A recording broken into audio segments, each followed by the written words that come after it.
दर्द होलिया में बढ़ गई।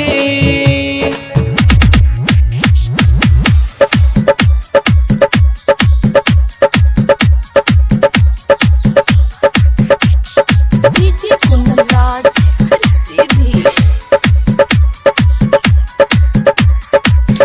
होलिया में तू नहीं अइला, हमरा के तो रोइला। होलिया में तू नहीं अइला, हमरा के तो रोइला।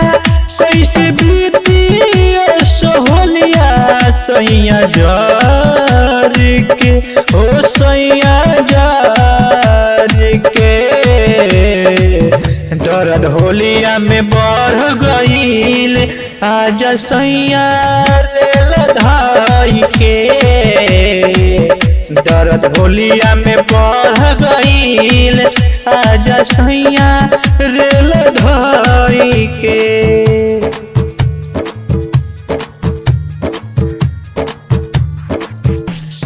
होलिया में बढ़ गईल, आजा सैया रेल धाई के। फगुआ के हम तैयारी राजा कोइनी, कोही के सैया घरे नहीं आईनी।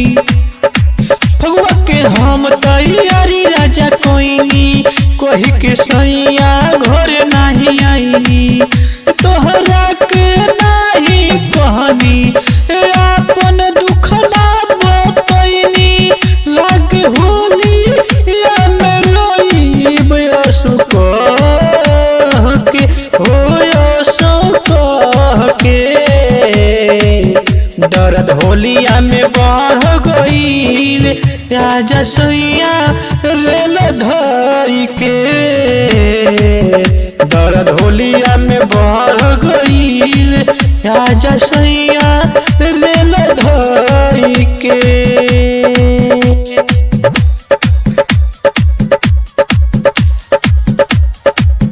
आजा धाई के। डीजे कुंदनराज हर सीधी।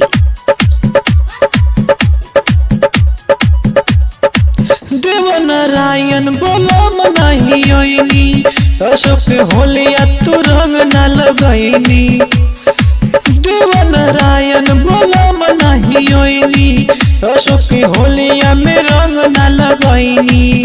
तोहर फेरा में राजा परनी, ओसो हमके नहीं रंगनी।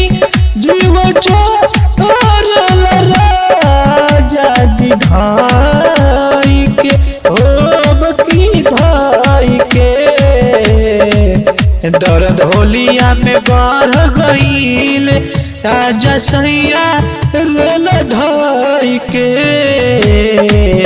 दर्द होलिया में बढ़ गईल, आजा सैया रेल धाई के।